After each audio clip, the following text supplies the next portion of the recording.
Now I know the Lions are the king of the jungle. But y'all want to know why tigers have stripes? To let all the other animals know they ain't to be with. Coming up on Jungle Fever. Nacho. It's that jungle fever, baby. Yeah, it's that jungle fever, baby. Yeah, it's that jungle fever, baby. Yeah. Yeah, baby. Fourth and one in the clutch. We don't give a what. Punch it in through the gut. Nixon on the rush. It's that Bengals Talk. Faxx in the jungle with Raxx. It's that jungle fever. Make them all believe us. Now they think we crazy. Cause it's who they baby. Welcome to Jungle Fever. Oh, sorry, my bad. I'll take it from the front. Hello, welcome everybody back to Fridays with yours truly, Vince. I'm here with co-host Raxx, or the main host Raxx.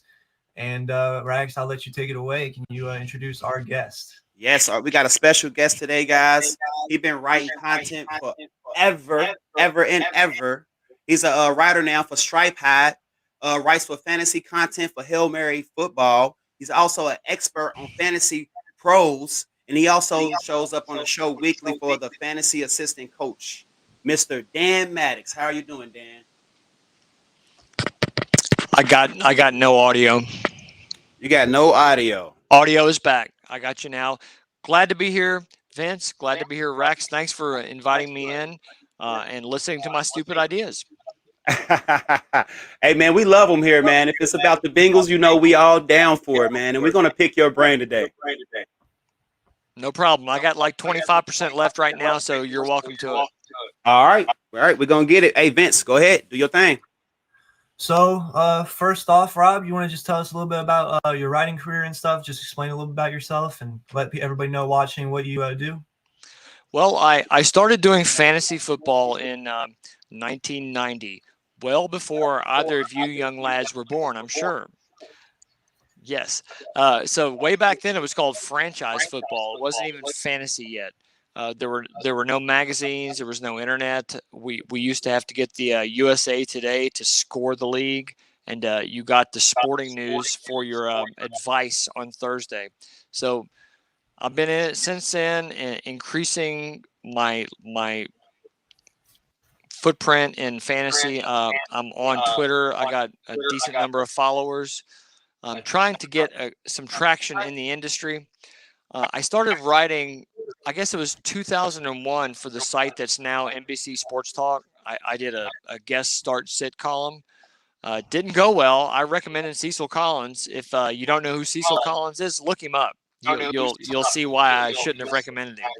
But so I was married at the time, had little kids, so I sort of put all that aside.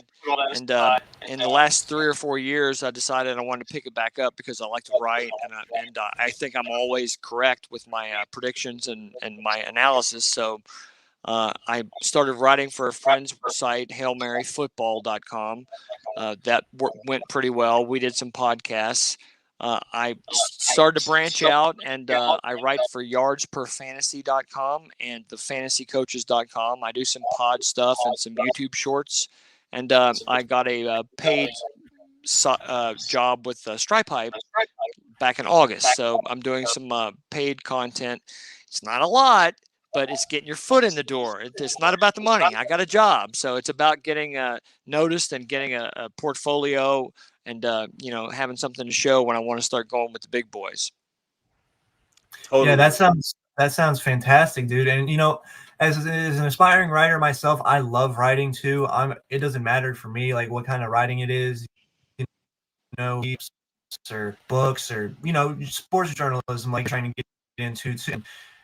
I think that's awesome, man, and that's something I also aspire to do one day, is writing and stuff, and that's so awesome to hear, man. I really love that idea. I would tell you to find numerous fantasy sites and just message them and just email them. Say, hey, you looking for any help, any contributors? I do this shit for free, dude. So except for Stripe Hype, it's for free. So if you're offering to help for free, most of these places are going to be like, yeah, come and help for free. And that will get you a bit of a portfolio and some experience and to know, how to throw together an article, a start sit, or whatever. So yeah, just message places and see who will let you in and talk to you. Yeah, I'm very young, so I think I definitely have the time to do some stuff for free for now. So, I definitely will look into that. Thank you for that advice. But anyway, let's get into some actual questions now and stuff. Now that you've introduced yourself, Raxx, you want to ask something first? Yeah, most definitely, man. I'm gonna jump into a little bit of this Packers game, man, because me and you, Vince, we ain't get to talk about it for real. Yeah, I mean, I said a few things on a few shows this week, but um, I'm gonna go ahead and start it off. To me, I really want to talk about Zach Taylor and his play calling. Now, I'm not saying it's kind of like a dilemma to me because sometimes it's like seems like the play calling is so great, and then it's so questionable. Like I'm not even just gonna zoom in on that field goal. It's everything else. Questionable personnel as far as the talent he puts on the field. I felt like no disrespect to Drew Sample, but I felt like those could have been more talented person there, like Uzama, anybody but Drew Sample. I mean, you see the results. I mean, he tripped over himself on one of them. He could have clearly got a first down. It's just, I don't know, man. And then he, it's, I can almost sometimes call his play calling. I mean, yes, you're 100% right. I noted this on one of my Stripe Hype articles a few weeks ago that my wife and I literally during the Bears game, we sat on the couch and we called the plays as they were about to happen. We knew what was going to happen. We could look at the formation and we knew what was going to happen. Now, if my wife and I know what's going to happen from my couch in Lexington, Kentucky, you damn know well what these people that get paid to do it know. They're going to know what's going to happen. You got to mix it up. You can't run, pass, punt. That's and to Zach's credit, he's done that somewhat the last few weeks. Like especially after the Bears game, actually really after halftime of the Jags game. yeah. It sort of almost flipped a switch then and got creative and started using misdirection and started being like a little more imaginative. Like literally, really, I've played 14-year-olds on Madden that call better plays than what we called the first 2 weeks. Yeah. And I totally agree because I play Madden every day. I make sure I give me a couple games in. And then those play calls is going to get you caught up. I mean, I'm so like I told Vince in the show before the game. I said, because I didn't know how it was going to turn out. I was like, hey, if we lose by 3, I'm not going to be mad, because I'm thinking like Green Bay is going to be really really tough to beat, and the way we compare it to them and just a great matchup, and for it to be that close and clearly we were the better team, even though we lost by 3. I take back what I said. I'm mad. Because I felt like we gave that away, and it might come back to bite us in the end. I'll pick up real quick there too, Zim. It's crazy, it seems like all the games, we say we're not mad if we lose this one and yada yada yada. We end up being mad at the way we lost them, and that's what really frustrates me, I mean, we that's the team we're supposed to lose to, right? Green Bay, Aaron Rodgers, Devontae Adams, we're supposed to lose to that, right? But it's the fashion in how we lost them. And we can blame the play calling all we want. We can blame, some costly mistakes, But you got to realize Green Bay, first of all, made way more mistakes, I think, in my opinion. And we had plenty of opportunities to win that game off Evan McPherson. Granted, the wind definitely played a factor, I think, and the weather definitely screwed both kickers up. But those are kicks you have to make, So for me personally, I blame this loss on the kickers here. That's what I do. But that doesn't take away from all the other faults and wrongdoings of on the squad as a whole. So, it's just the way we lost, painful. 3 missed kicks. Three missed kicks from Packers and then 2 missed straight from us. 5 straight missed kicks. That was – I honestly, watching the game live, I couldn't help but laugh at the irony of it. I really was laughing because it was so ironic how – I don't know how to explain it. It was just so yeah, it was a painful day, and it was I mean, and it's other people to blame for it, but you know, um, okay, say hey, we had mistakes from Burrow during the real regulation before overtime, and I just think that he gets on a podium and he tells us he's going to be more aggressive. I'm talking about Zach Taylor, and then you got to if McPherson's going to go out there for a field goal, it's 57 yards. He is a rookie and he has made it before, but are you capable of getting 2 yards sacked? Are you capable? And then I can't understand where's the fight in him. Where's the fight in him, Dan? Like clearly it wasn't 2 yards. It was 4 inches. Mixon got 4 inches, but the rest played you. You just sat over there like I just don't. I feel so good about this team this year, but I just feel like Zach is holding us back. Go ahead, Dan. Hold on. Before he goes, real quick, I just want to throw out real quick.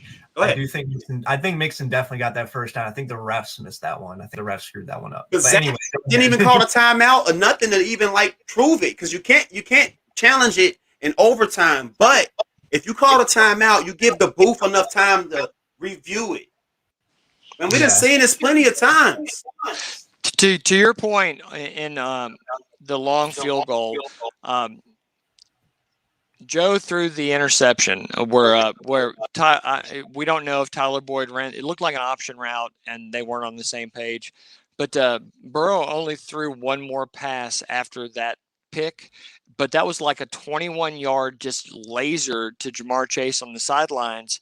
And after that pass, we ran 3 times to set up a long field goal. So why not put the ball back in Burrow's hands, especially on third and even on fourth down? You were fourth and literally less than a yard. You telling me we see Tom Brady do it at what's he, 60? He's my age. We see Tom Brady, he's able to dive forward for a yard.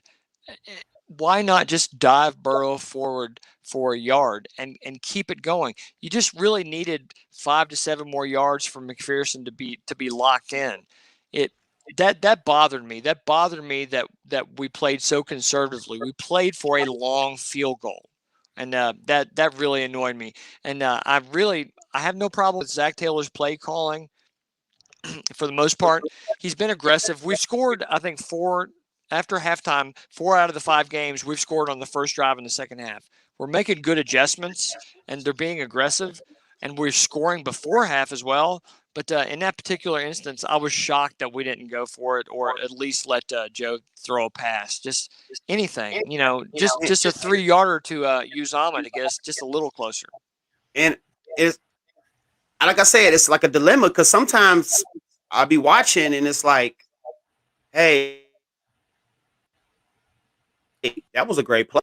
And sometimes I'm like, all right, so look, if you're gonna run out of this formation throughout the first quarter, right? Whatever formation it is, just say whatever formation you're gonna run out this formation for the first quarter. But see, me, this is say me playing Madden running out of that formation. If I run out of that formation for one series and you stop me and I punt it and I come back again and I run it out of that formation, you're going to get some play action. You're going to get a pass out of that same formation.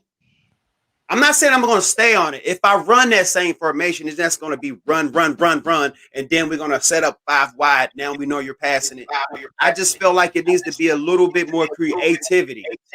And then some of the play calling, just the way he works it, like, why would you put this guy here and motion this guy here? The play is great, but you're just choosing the hard way to do it. What I'm seeing is a lot of the first 15 scripted plays are really good. Against Jacksonville, our first 15 plays, a lot of misdirection, a lot of creativity. After that, we seem to sort of get into a lull. And then after halftime, when they have a chance to look at everything, they adjust and we go back to being creative. So we need to find a way to bridge that gap from the first 15 plays to halftime so we're not like getting outscored in the second quarter and having to play catch up. Right. Yeah, I'll simplify what both of you guys are saying. We need to be consistent. I think that's that's what we got to do. We got to be more consistent. And I think what really did it in this Green Bay game that made us go back to being conservative was Burrow not sliding there and taking that big shot that put him down for a minute or so. That scared me. We've seen that a couple times. Burrow takes a hit and stuff, and then we go, okay, let's run it a few times. We don't want Burrow to take another hit. And I think so far this season, that's what the coaching staff or Zach Taylor at least, has really been about, is just protecting Joe Burrow and not going for the win. I mean, look, you see the hits Burrow's taking so far. He's wearing he has to wear a brace still, coming off a torn ACL, MCL, and PCL. And he's taking those hits and he's sure sometimes it's like we saw last Sunday, put him down for a minute or so, but he gets right back up and he's still making plays and fighting for the win. So I think you got to put some trust in Burrow's health, because he's a tough son of a gun. He really is tough, and he's showing it on the field day in and day out how tough he is. Obviously, part of that has to be the line has to keep improving. Jackson Carman had an off day, but let's be honest here. Let's not hit the panic button on Jackson Carman. He's a rookie. In his third game, and he had just had his first bad game. Jacksonville and the Pittsburgh Steelers games, he played phenomenal. I loved his playing style in those games. So this is going to happen. He's a rookie. It happens. But, of course, Trey Hopkins has to also improve. He's also coming off a torn ACL and stuff. But, if it doesn't start improving by now against Detroit, or when we play Baltimore the week after, we're gonna have to make some changes in rotations. Probably throw in Trey Hill there. But going back to the health of Burrow real quick to wrap this up, what I'm saying, I think we just have to put more faith in Burrow, or they have to put more faith in Burrow being healthy, and you have to go for it. You have to go for it. You have to go for the win. The win above all else. I get if Joe Burrow goes down again, that's basically your job. But it's better to go out gunslinging and trying to fight for these wins and make the playoffs than being overly conservative, trying to preserve a player that may not even make the playoffs this year when we could. We have a way better team than what people are seeing right now. This team has so much potential. This offense should be top 5. It should be top 5. Instead, we're seeing a complete 180 from what we expected this offseason. We thought the defense was going to be pretty mediocre at best, maybe at the 16, 18 range, while the offense was going to be dominating and airing it out and just completely fun to watch. It's been the complete opposite. Yeah, we're near the bottom of the league in plays run per game, and that's a huge mistake because Joe Burrow is a rhythm passer, and he's performed his best this year when he's been in a hurry-up mode. And I hope at some point that the staff will see this and will start picking up the rhythm, because we have the offensive firepower where we should be running more plays. We should be taking more shots. So totally agree with you there. Yeah. And another thing I want to also throw in there, our time of possession too. It just seems like we barely get the ball, and it's crazy to me, because the defense, for how long they're out there most of the time, they perform fantastic, dude. They are incredible out there. The defense is hungry. All we need to do is get this offense rolling on 30 points a game, and we're a playoff team. We are a playoff team. It's as simple as that, and I think if we can get this offense rolling, but that's a big if right now. This is a game to do it. This is the game to get right. This is the game to go again. We've said that countless times. We said it was the game. It was against the Jags. We had to get it going. The Steelers had to get it going. We kind of got it going against the Steelers, but we didn't score 30 or anything. Played pretty conservative for the most part, and we still made some mistakes throughout the game as well as we played. I definitely think this has to be the game. If this isn't the game, who knows if we're going to even have a game where we blow out, where we break out. We don't know. Yeah. So this offense just has to get more consistent. It has to be more brave, and it has to be more bold. So I would love to get your thoughts, Dave, on basically just the consistency of it and going for it more, even at Joe Burrow coming off the ACL, MCL, and PCL tear. What are your thoughts? I would like to see us come out in a no huddle. I would like to see us push the tempo. I would like to see us keep the defense from making substitutions like in the Boomer Esiason era where, we kept our same guys on the field, and if the defense was trying to sub, we snapped the ball to get them in a 12-man, on the field sort of situation. I would like to see us push the tempo. Time of possession, we're not winning that time of possession battle, but if you're scoring and you're pushing the tempo and you're controlling what the other what the defense is doing, that will wear them down, and that will enable you to be able to dictate the pace in the third and the fourth quarter, where you can start to wear the defense down and start to pound Mixon and start to make the linebackers and the line tired. So, yeah, I would like to see more pace. I would like to see a more determined pace by the offense to control the game. Yeah, and before Raxx goes on real quick and asks a question, I just want to also throw in, I also want to, it seems like they want to put an emphasis on getting Mixon going early. Me personally, I would like to see Mixon going late. I don't want to see Mixon going early. I want to air it out early. I want to get the ball. I want to put the pressure on them, and I want to get the points on the board early. That way we can then force Mixon. That's what I think. But anyway, Raxx, go ahead. Hey, and I'm with you, man, because like my statement was, I think Zach is playing scared. Like for some odd reason, like it's too conservative for me. Like, do y'all think he's playing scared? Or is it just me? I think he's playing scared a little bit, in my opinion. Yeah, I think he's feeling his way around early in the game, and I think when it gets in the third and fourth quarter, he's taking more risks. But like I noted before, I think after the scripted plays, up until halftime, he's feeling his way and he's being very conservative so he doesn't make a mistake and put the team in a hole at half. Yeah, but got to get over that. Got to get over that. Yeah, I'm like, that's what scouting and it's 4 quarters. Got to play 4 quarters. And plus, playing conservative got us in a hole against Jacksonville. You know, you can definitely argue that. So, you know, take the risk. If you get in a hole early, don't worry. You have Joe Burrow. You have the firepower to dig out. Yes. We have that firepower to dig out, and we have a defense that can definitely hold their own. You know, I mean, and you know, I see a lot of Eli Apple hate. I mean, me and Raxx, we've hated on Eli Apple plenty on this show so far. Let's get straight. I think he's awful. I'm sorry. To be non-biased for a second, you know, watching Eli Apple, in my opinion, he's only given up a few bad spells of plays, and then the rest of the game, he actually plays pretty decent and holds his own. You know, I mean, I really don't see too much wrong from Eli Apple when he plays. You know, I mean, he obviously has his bad spell per game, and that sucks, and it often leads to a big score. But for the rest of the game, he pretty much tightens up and gets his act together. You know, so for me personally, I think the cornerback room has been fantastic. You know, I mean, it sucks Trey Waynes went down with an injury. We're probably gonna have to cut him after this season, no doubt, and pick up Sauce Gardner. But Chidobe Awuzie, man, he's a glorified cornerback one. You know, with the way, if he keeps playing like this, he could very well end up as cornerback one. He's been our best. Yes, he's far better than William Jackson. William Jackson has been complete garbage for Washington. And, you know, for me, I think Cheeto definitely has the possibility to break into as a top 10 corner this year. He's been holding his own.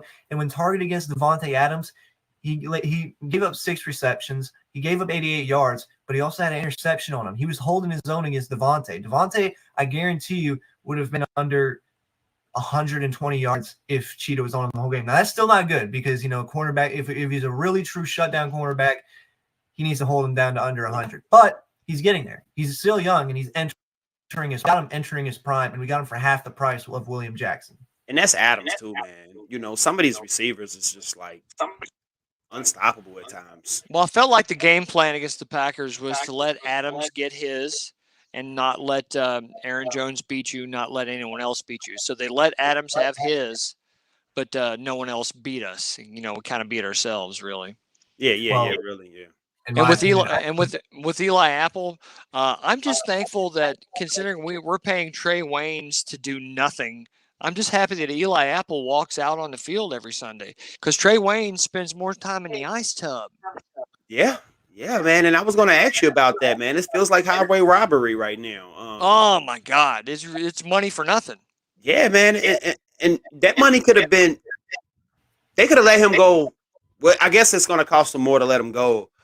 They just stuck in a hole right now when it comes to this guy. And you know me, honestly, I'm gonna just sit him down, and you can't play till week 10, buddy. Just sit down. Get him 100% healthy. Now we signed the dude from Seattle, Flowers. Is that his name? Yep.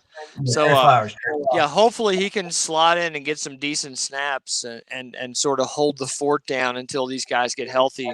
But again, he was a guy who was very, very lowly rated on Pro Football Focus. But maybe a change of scenery helps him. You know, we don't know. Yeah, I've heard a lot. I've heard a lot about Trey Flowers' situation. I mean, from what I've seen some say like the 2 years beforehand, he actually played pretty decent or good. But then this year, it just seems like the defensive scheme has completely washed him down, and he's just been completely garbage for them in the scheme.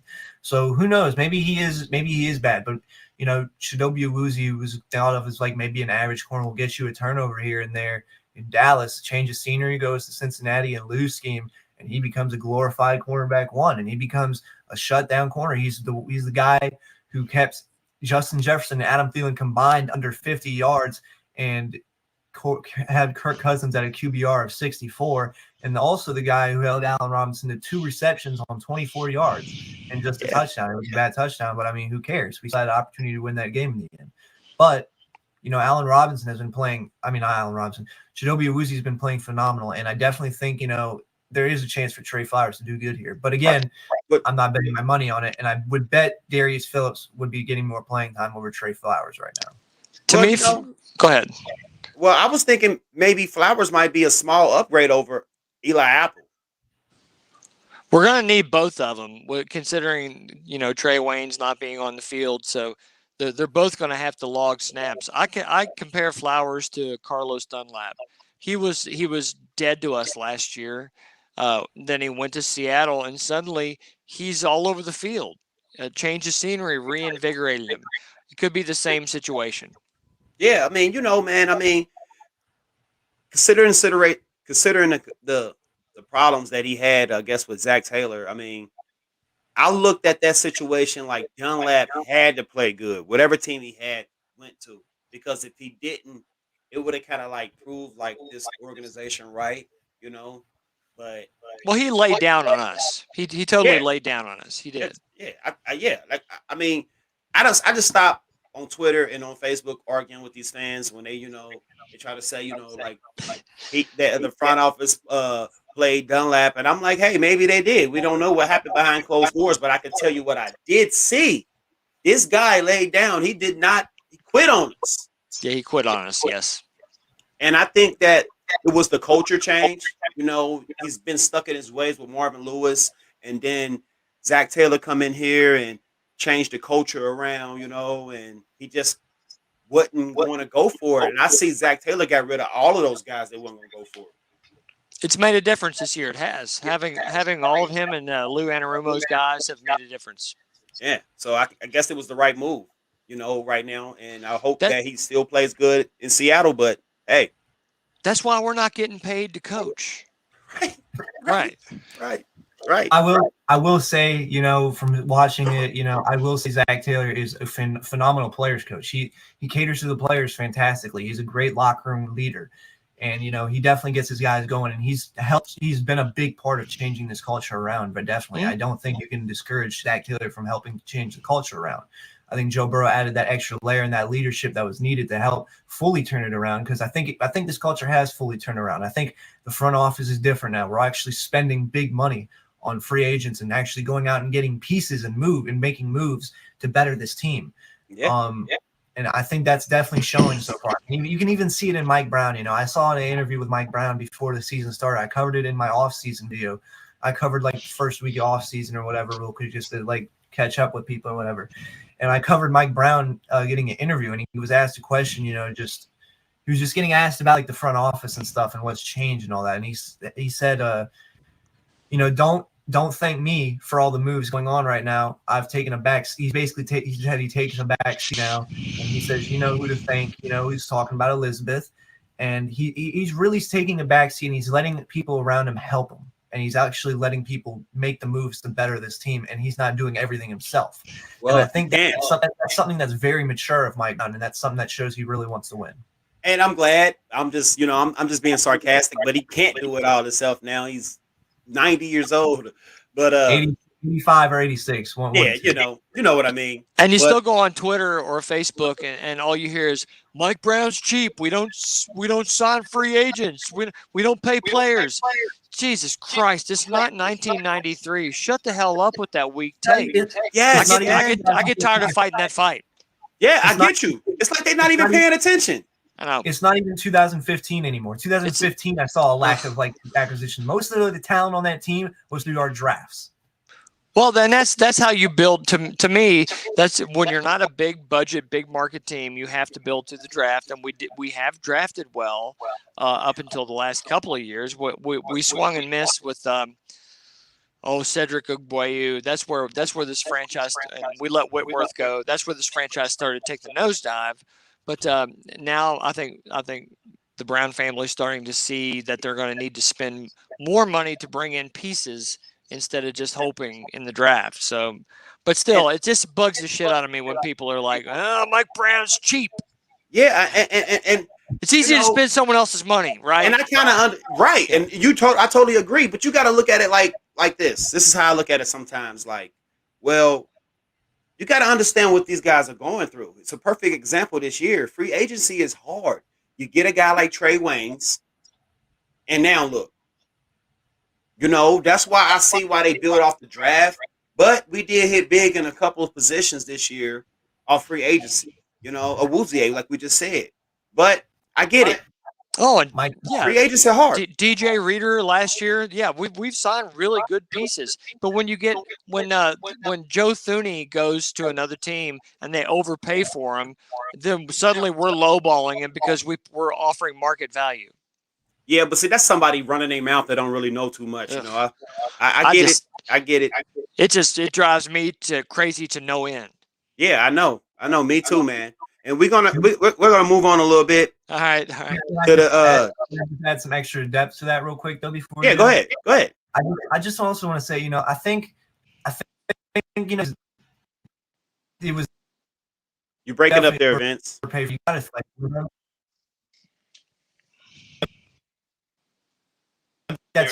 Can you hear me? Yeah, start over. Yeah, you couldn't hear nothing you was saying. All right. Where did I last start off? Sorry. Where you was gonna add a little bit before at the beginning. Okay, yeah. So a lot of people say we get lowball Joe Thuney and all that and stuff, and he definitely got overpaid. Let's be real. But you also have to take into consideration, the drafting of Joe Burrow and being a absolute swagger quarterback. He has all the swag. He has all of the leadership credentials you need in a quarterback, or want in a quarterback for that matter. And plus, we got his college wide receiver teammate Jamar Chase, who was balled out and just got his second Rookie of the Week award. So, I definitely think with Joe Burrow there, that is also a fantastic motivator and leverage option to bring free agents in. And I think we have phenomenal players like Joe Burrow and Jamar Chase on the team. You're going to get people who are going to take a little bit of a pay dive, just a little bit, but enough to satisfy Mike Brown's pockets to bring them in. I think that's definitely going to be a big factor. And, with the change in culture and being more willing to spend money along with Joe Burrow and Jamar Chase as free agent attractions, I think it's going to help this team a bunch going forward. But the issue we got to solve is putting it all together and putting it out on the field, which we haven't done so far offensively. But I will say these last two drafts have been phenomenal. You could really make a true argument that every single player we drafted these last 2 years could end up being starting. Every single sample. One. Which one? Drew Sample. He was 3 years ago. Oh, he was 3 years ago. Yeah, Pooh Sample was a mistake. I'm not talking 2019. I'm talking 2020 and this year, 2021. Yeah, that's it. Drew Sample was terrible. We don't talk about Drew Sample. He's dead to us. Yeah, but the 2020 and 2021 have been phenomenal drafts. Yeah. I could definitely see Khalid Kareem getting a starting job at some point. And plus, I believe he's returning this week against Detroit. Correct? Yeah. Well, I don't know if they activated him. I know he's been practicing. I saw that they activated him and he's practicing again. So all right. So he on. Yeah, he on. Yeah. So I'm a huge Khalid Kareem fan. I think Khalid Kareem is going to surprise people so much. And I think if you put him and a side next to each other, that rotational piece is just going to be insane. Where would this defense have been with Osai? Oh my God. What could have been? Jesus, what could have been? Man, we would have been top 5 defense if we had Osai. I think Khalid Kareem is going to help just as much as Osai would. I think Khalid Kareem is being so overlooked right now. If you just saw his 3 preseason snaps, and granted it was against Dolphins, of course, but if you just saw his 3 preseason snaps and how ferocious he was, gets a block on the ball, pressures the quarterback, and then on the third one ultimately gets the sack. He looked hungry. And I think he's going to keep that hunger going against Detroit. And I think he plays against Sewell too. I think. Wait, no, not against Sewell. He plays against the right tackle. It's my bad. Sewell's on IR right now too. Oh, he is? Yeah. IR. When did this happen? He went on IR this week. Oh man. Wow. And plus, he's not played well either. Yeah, and I was looking for that matchup with him and Hendrickson, man. Man, that actually kind of makes me sad. I was looking at this matchup ever since the draft. I was looking at it as a way to say, this is going to be our statement game out of all of it. I think this is going to be the most impressive win the whole season. Mm-hmm. And I stick by that. I think we're going to put up 30 big points. I think 35-13, I think, could be the final score. But I really think this is the game where we take it seriously and we put our foot down, because we want to show people that Ja'Marr Chase was the right pick. Everybody was saying draft Sewell. And we took Ja'Marr Chase. And we want to put our foot down and show the league why that was the right choice. So for me personally, I think this is a big game going forward. But again, going back on just all these draft picks, it's a shame why Hubert got injured. It's a shame like some other pieces like Hakeem and Denji got injured. But I do think they will be back. I don't know about Wyatt Hubert exactly, because we have so much depth on the defensive line. So it's going to be tough to bring him back. We probably will cut him. But everywhere else, man, just phenomenal. And I really hope we get Sauce Gardner. I really hope we get our hands on Sauce Gardner next year. Yeah. Hey, didn't Jackson Carman make it back off the COVID list? He did. Yeah. He's active, yes. All right, But cool. It's still a game time.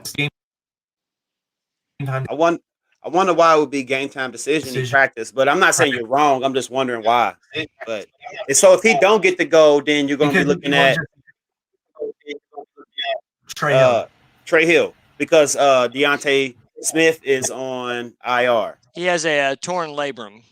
He should be back. He said he should be back around the bye, which is weird because I have a torn labrum and it's been clicking and popping for 3 years.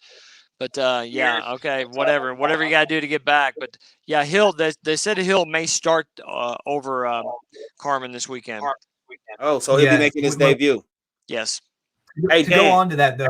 Go ahead. Go ahead, Vince. To go on to that though, you got to think these are NFL players. They get the best training, the best rehab, the best professionals to help them do this surgery and all that. So they probably have all kinds of things to help them go right. And that's probably why he can be back so soon. I mean, look at Joe.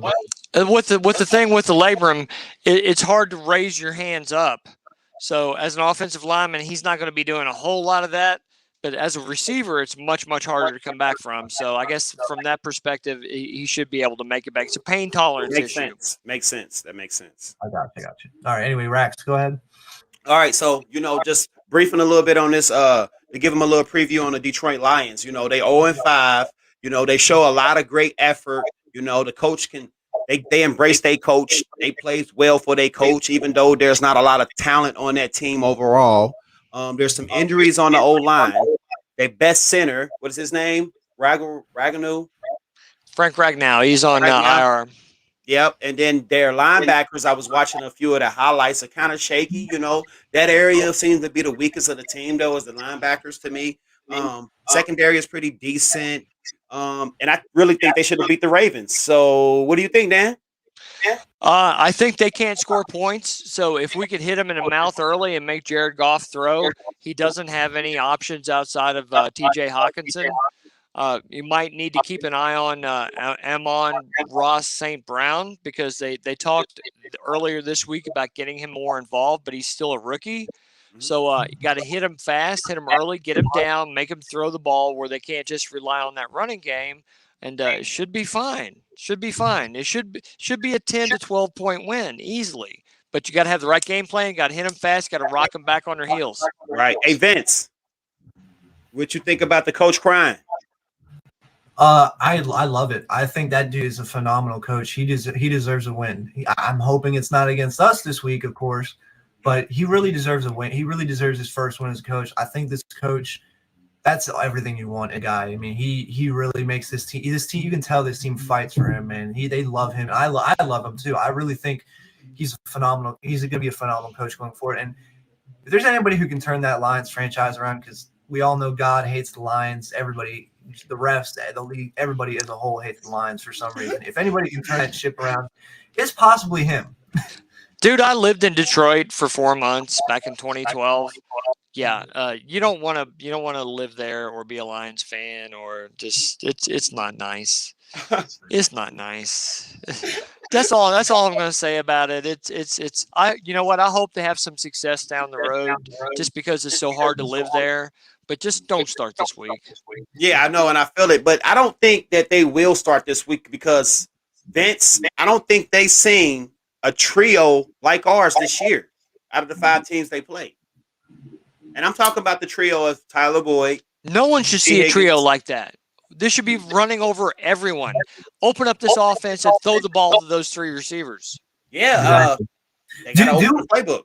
In my opinion, do exactly what the Cowboys are doing. The Cowboys are the literal embodiment of what the Bengals should be using this offense as. Their offense, the way they use their offense right now is fantastic. Granted, they have a way better O-line than us, no doubt about that. But the fact still remains, I mean, this offensive line has shown they can hold their own at times. You know, it's a little inconsistent. They got to get consistent. But, like, the way they're airing it out to the receivers and just letting Dak, like, just go to work and letting these receivers make the plays, that's exactly what we should be doing. That's exactly what we should be doing. What they're doing is basically they're reading the defense, but they're doing it at a whole different level. So, basically, like, what they're doing is they put a receiver at the running back position, and they just run that play, and they react. So that goes back to the coach or go back to the huddle, like, all right, so look, check this out. Let's run that again. We're gonna run it in this and this and this because what he's doing, he's stepping up, or he's doing this when we do this. You know, they're trying, they're filling out what Zach does. He's filling out, but they're not conservative when they're filling out. They're trying different things to throw the defense off. That's the whole point of the game.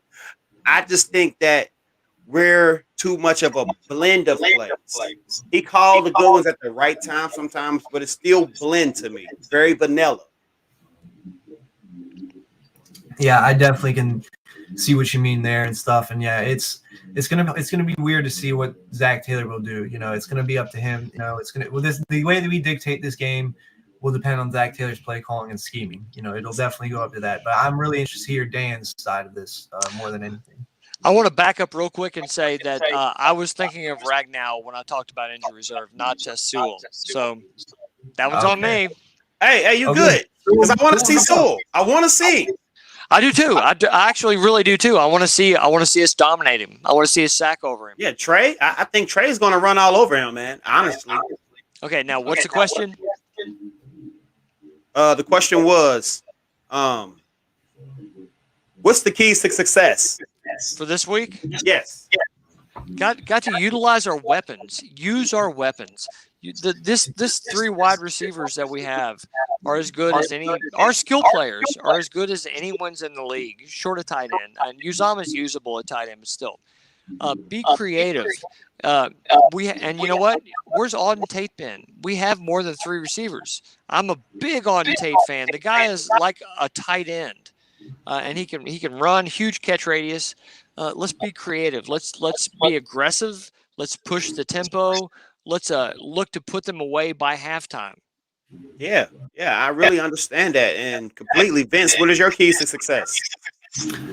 Yeah, exactly what he said. Basically, use your weapons and air it out. You know, that's what you got to do against a weak Lions secondary right now, especially when they don't have Jeff Okudah. Now, you know, Jeff Okudah has been the greatest, but he still has a lot of potential. And with him out, you have to take advantage of that. You got to throw it up to your guys. And plus, I think Jamar Chase is set to have his biggest game yet. Now, that's saying a lot because of what he just did last week. But like I said, I think this is the game where we put our foot down and we have to.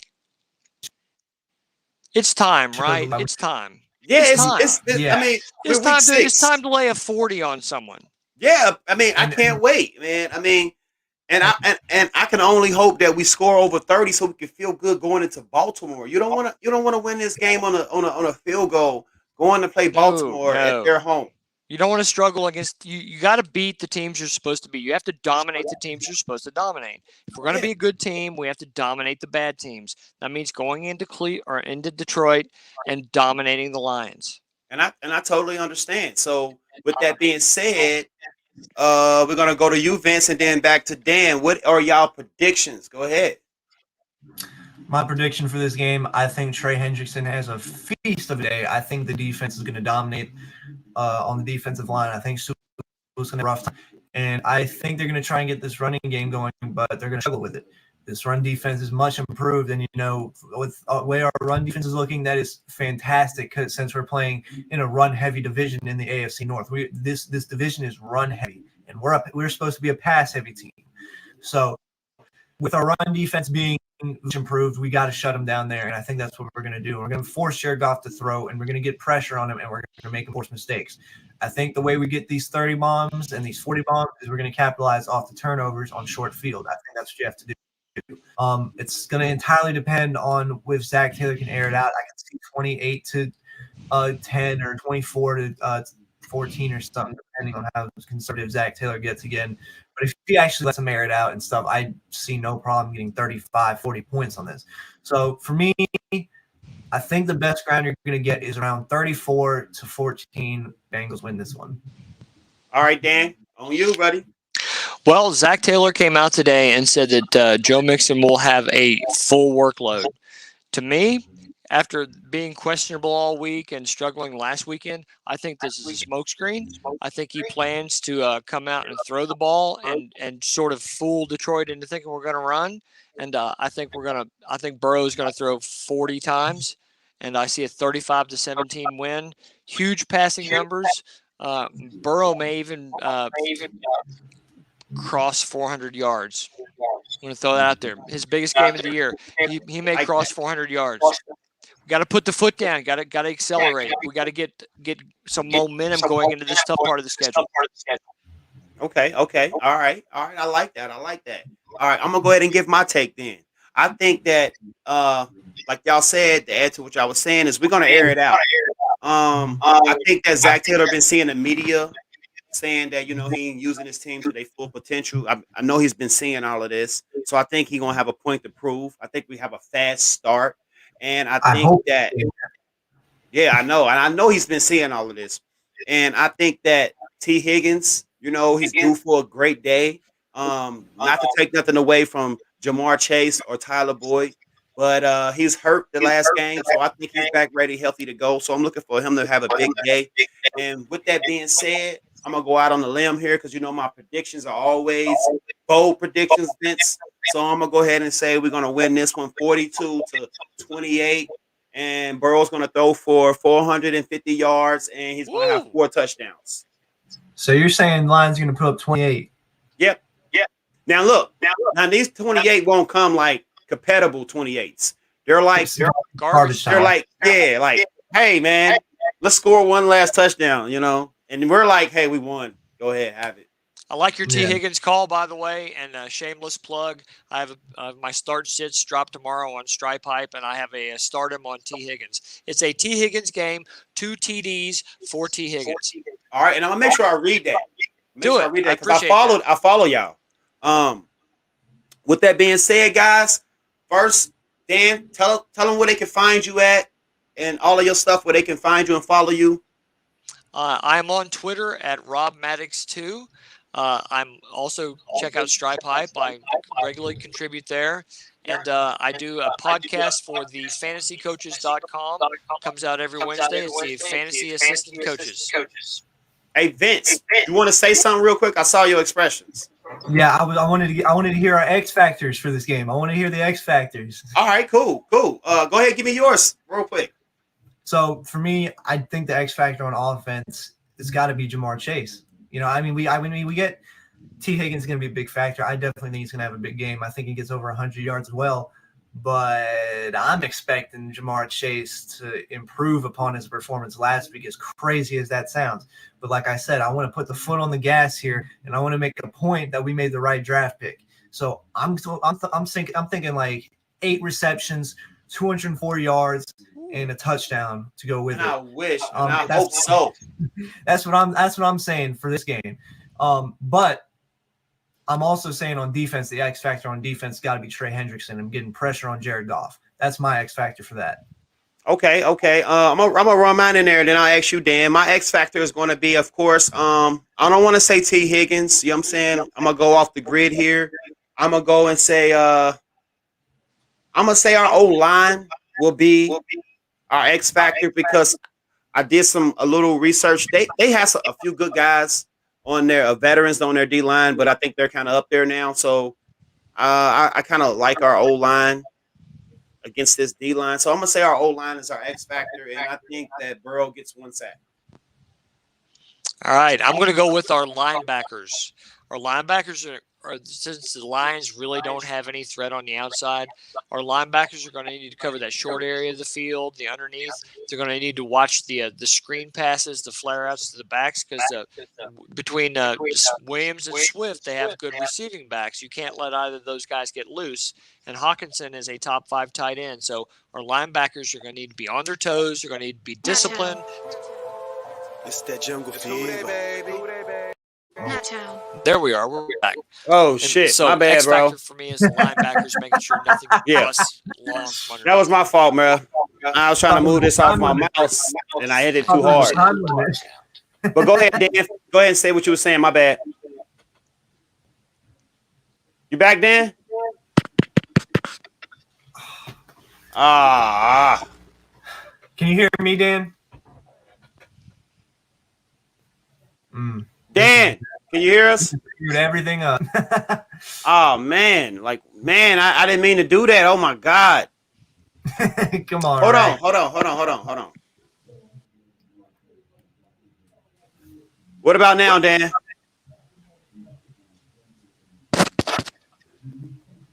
I heard that. Oh, man. All right, what about now? Can you hear me? Yes, I can hear you. Yeah, we can hear you. We can hear you. I have no audio, but We good can. time, guys. Go ahead and tell us about the. Tell us about your. All right, man.